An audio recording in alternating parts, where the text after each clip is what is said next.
Namaste, te saludo. Bienvenidos a nuestro programa Evolucionemos. Esta es una invitación para que nos vamos perfeccionando en lo físico, en lo mental y en lo espiritual. Y una vez perfeccionados, podamos fundirnos en Dios, nuestro ser. En el día de hoy vamos a presentarles a ustedes una invitada en el tema de la violencia intrafamiliar. Se trata de Juliana Gómez. Ella es psicóloga y trabaja en las instituciones de primera infancia en el municipio del Peñol. Bienvenida, Juliana, a nuestro programa. Muchas gracias, don Darío. Muy contenta de estar acá, agradeciéndole mucho por la oportunidad de hablar este tema tan importante para toda la comunidad del municipio del Peñol. Es un tema que nos interesa mucho para los niños, ¿cierto? Que van a ser el futuro de nuestro municipio. Muy contenta de estar acá. Muchas gracias, ciertamente lo es. Y vamos antes de iniciar nuestro programa y nuestra entrevista y entrar en el tema profundamente, los invito a que veamos un corto video sobre el tema de la violencia intrafamiliar y sus consecuencias. Con ustedes el video. De otro tipo de violencia familiar más silencioso y difícil de detectar, la violencia emocional.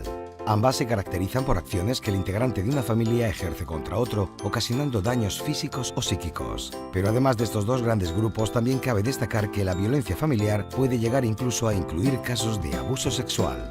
La detección de la violencia familiar resulta verdaderamente difícil, ya que su ámbito no está ni mucho menos delimitado y puede darse en todas las facetas de la vida de una persona, desde que somos niños hasta que nos convertimos en ancianos. Resulta especialmente complicado determinar en qué caso se da violencia familiar del tipo emocional, ya que no existe un patrón común. Por lo contrario, depende de distintos factores, como la clase social, la raza o el nivel de ingresos.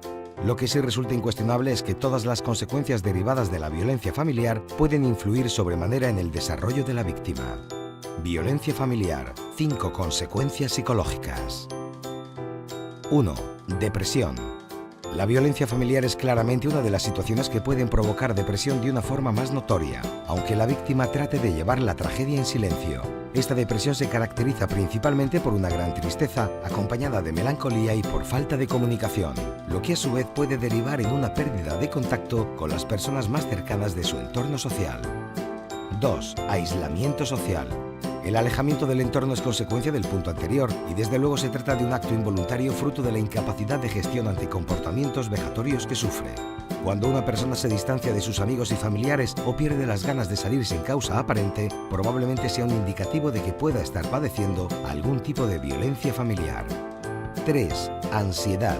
Los episodios de ansiedad están directamente relacionados con la depresión y con la insatisfacción vital que de ella deriva. Cuando una persona padece este trastorno es habitual que le cueste afrontar situaciones que a priori resultan normales y cotidianas, como por ejemplo salir a la calle o asistir al trabajo. Al sentirse indefensa ante cierto tipo de situaciones, tratará de evitarlas a toda costa. Por ello resulta indispensable que todos nosotros aprendamos a saber cómo controlar la ansiedad para que ésta no termine limitando nuestra vida cotidiana. 4. Baja autoestima.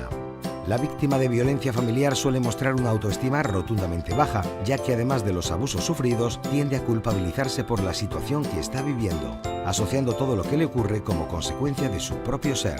Así perderá también el interés por cuidarse, creyendo que no se lo merece, y sentirá un miedo atroz a afrontar nuevos retos o situaciones. 5. Estrés postraumático.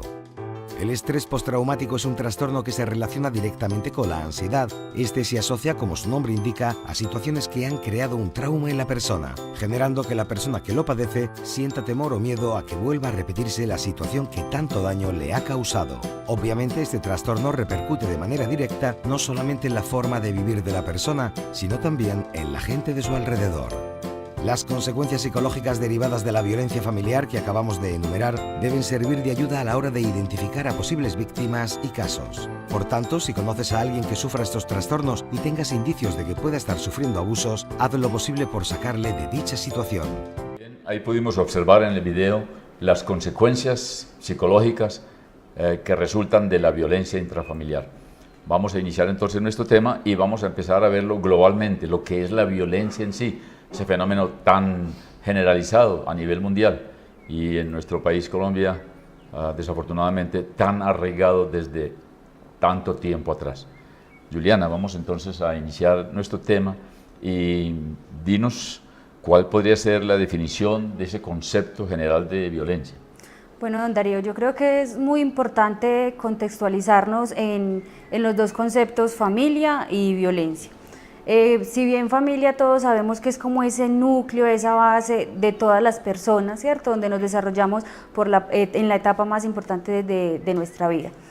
Y violencia es como todo aquello que se ejerce en contra de la voluntad de otra persona, sea física, sea emocionalmente. Bien, la violencia intrafamiliar o violencia doméstica es la que se ejerce dentro del núcleo familiar.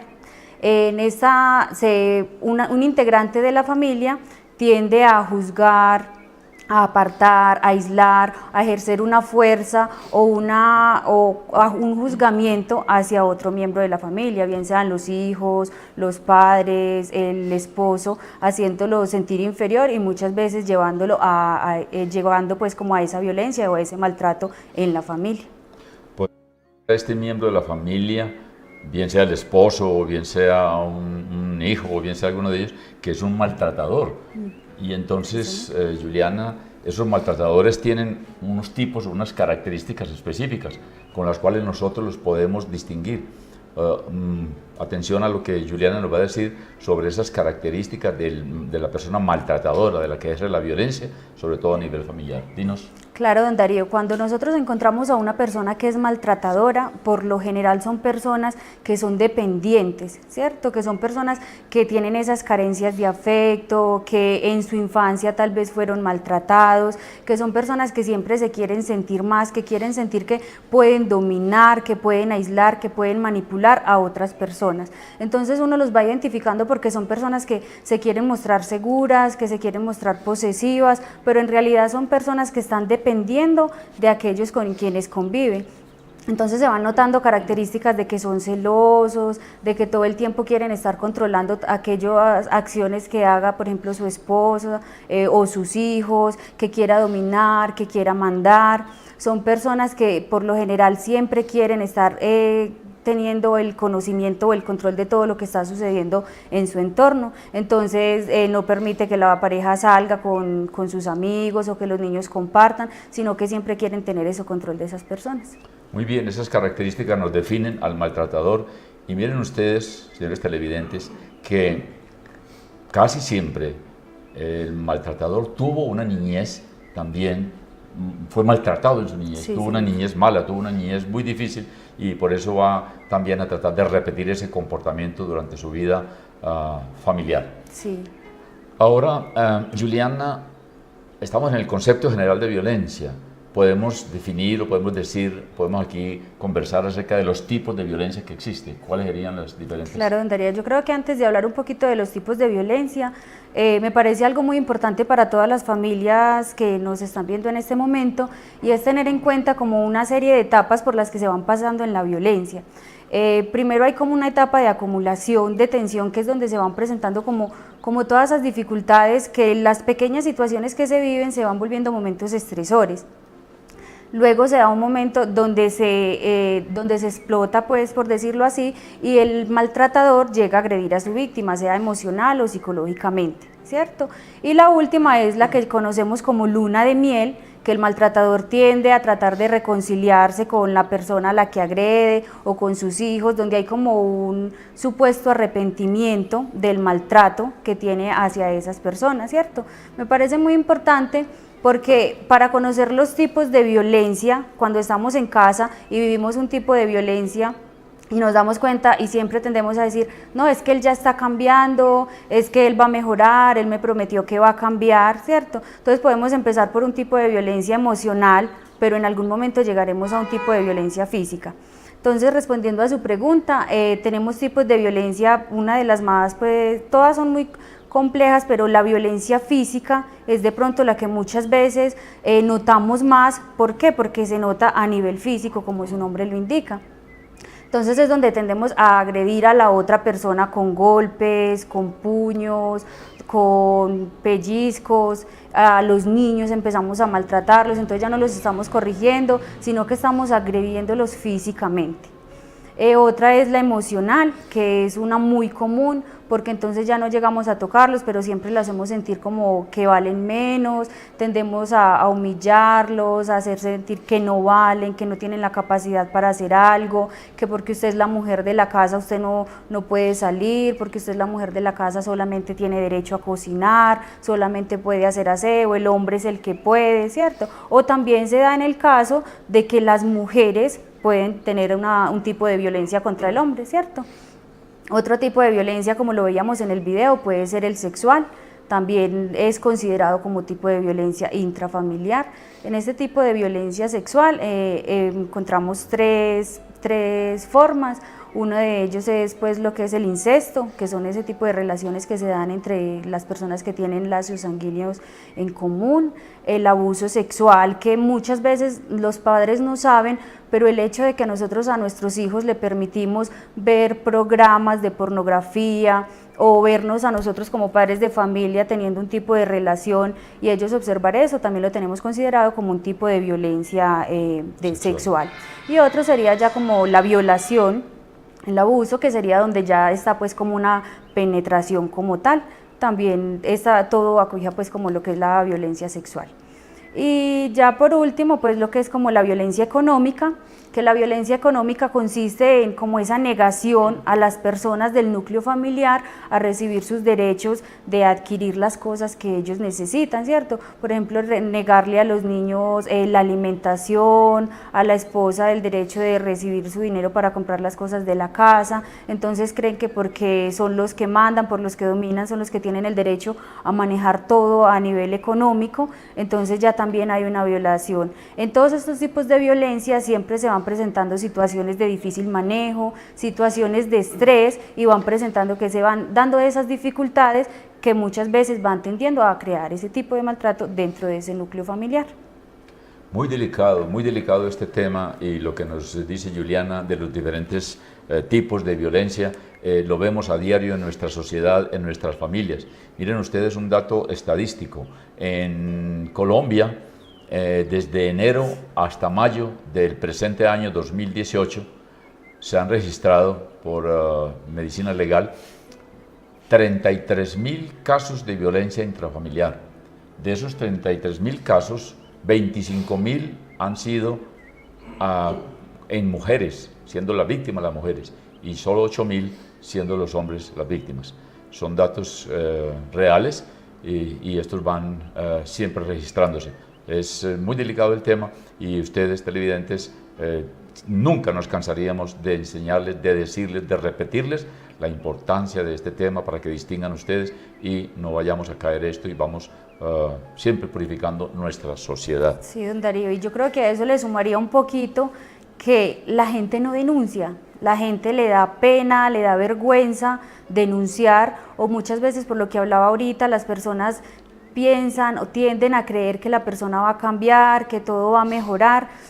Entonces vemos mucho que van y denuncian, pero se arrepienten, entonces van y simplemente quitan la denuncia, ¿cierto? O muchas veces, usted decía que hay más casos en las mujeres que en los hombres, pero los hombres por lo general, por la misma condición social, le da pena denunciar, entonces porque yo soy hombre yo no puedo estar viviendo violencia, porque yo soy hombre qué pena decir que mi mujer me está pegando, que mi mujer me está maltratando, entonces muchos casos tampoco se alcanzan a denunciar. Es cierto, Juliana, y esto se va haciendo tan común, tan frecuente, que se cae en una relación de tipo sadomasoquista, donde alguien ejerce como sádico y otro como masoquista, o sea, alguien que agrede y otro que a lo último casi que llega a disfrutar, y es muy peligroso cuando alguien se vuelve masoquista, o sea, se acostumbra a que lo agredan. Veamos ahora, Juliana, cómo se detecta la violencia intrafamiliar en la primera infancia. Bueno, yo creo que como vimos en el video, detectar la violencia intrafamiliar es un poco complejo, es difícil, porque muchas veces las personas tienden a no decir nada, a no manifestar las cosas, entonces lo vamos detectando más fácil cuando vemos que se está dando físico, ¿cierto? Que la violencia es física. Por lo menos en la primera infancia, con los niños que nosotros trabajamos, todos los niños el desarrollo de su personalidad es diferente, pero cuando se da la violencia en el núcleo familiar hay cambios muy bruscos en ellos. Entonces son niños que se van volviendo aislados, son niños que son retraídos, son niños que no socializan con facilidad, o por el contrario, son niños que en casa están viendo que se están dando todas estas conductas agresivas, que se están maltratando verbalmente, que se están agrediendo y van a repetir estas conductas en el CDI, que es en el caso de donde estoy trabajando en el CDI, Los centros de desarrollo infantil. Entonces los niños llegan allí a este lugar a agredir a los compañeritos, a no tener un respeto por la docente, entonces también tienden a gritar a la docente, tienden a que no se les puede llamar pues como la atención, porque entonces no tienen un respeto por la autoridad, y uno va viendo que se van manifestando, ¿cierto?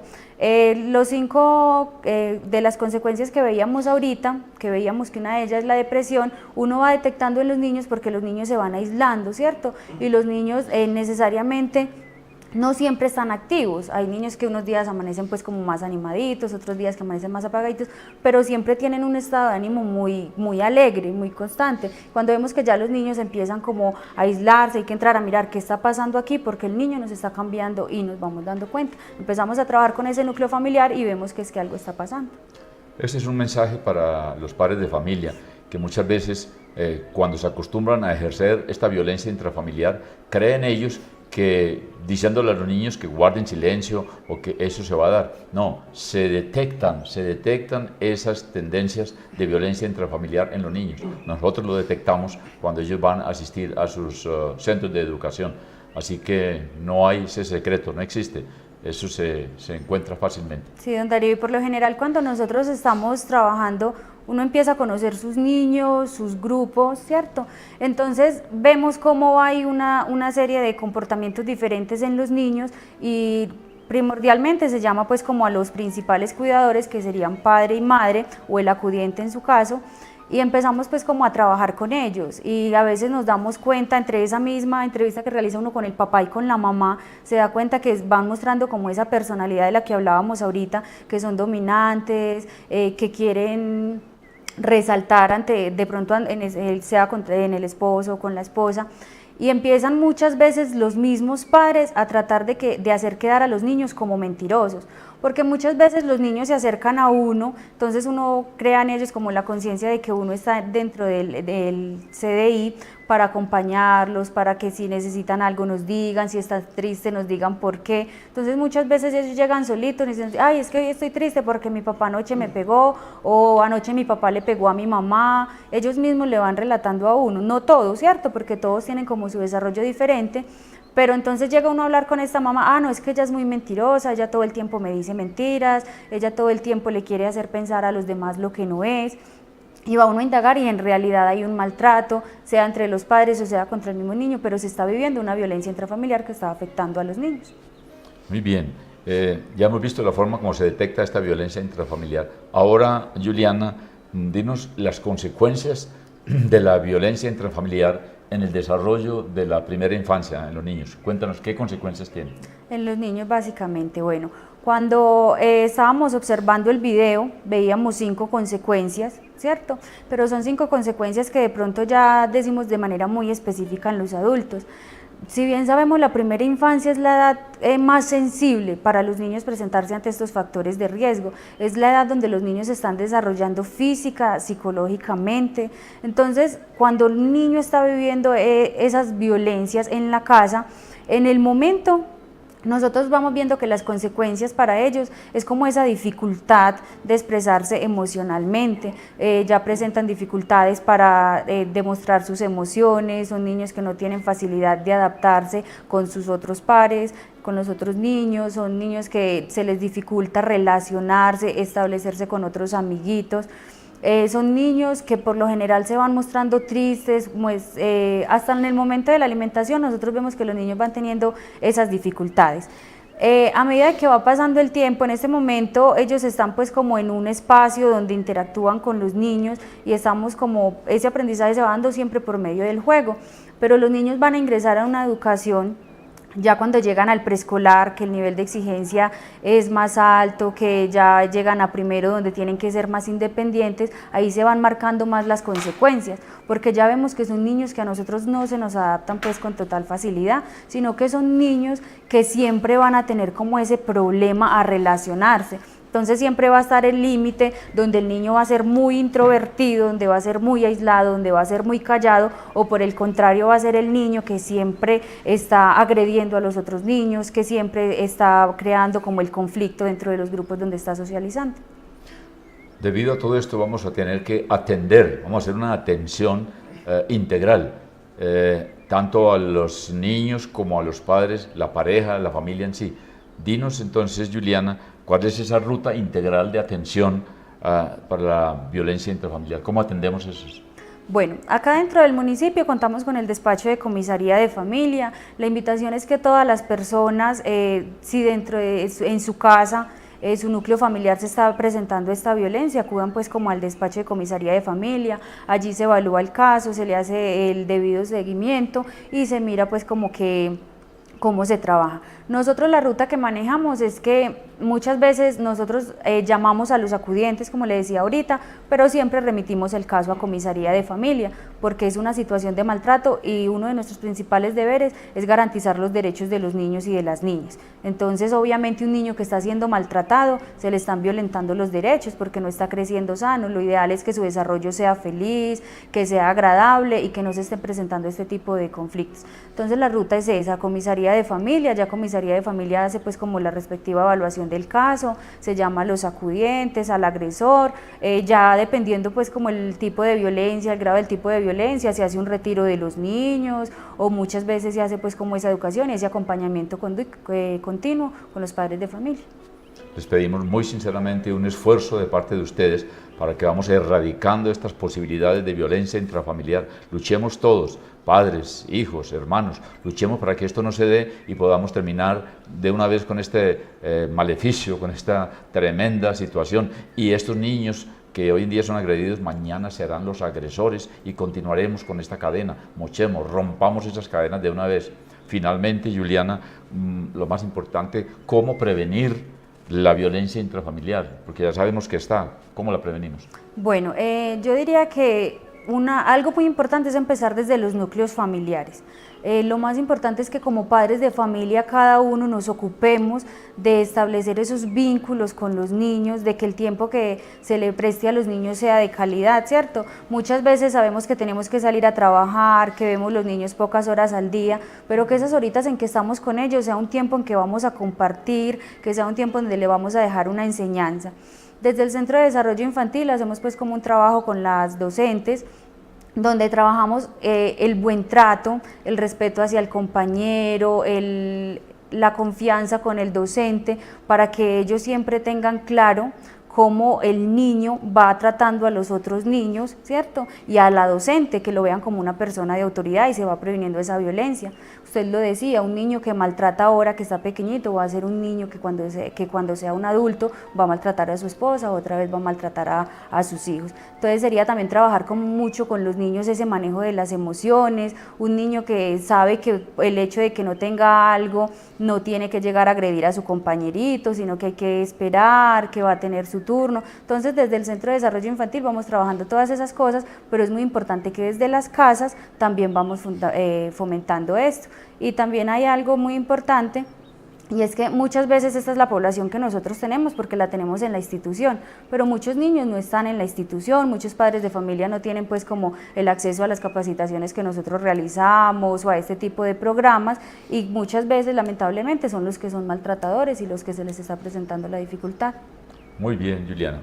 Es importante entonces recordar que debemos trabajar a diario, en cada momento, sobre este tema y procurar que no se den las condiciones para que la violencia intrafamiliar se continúe en nuestra sociedad. Aún en niños bien formados, en un hogar bien formado, llega después en el colegio o en las amistades.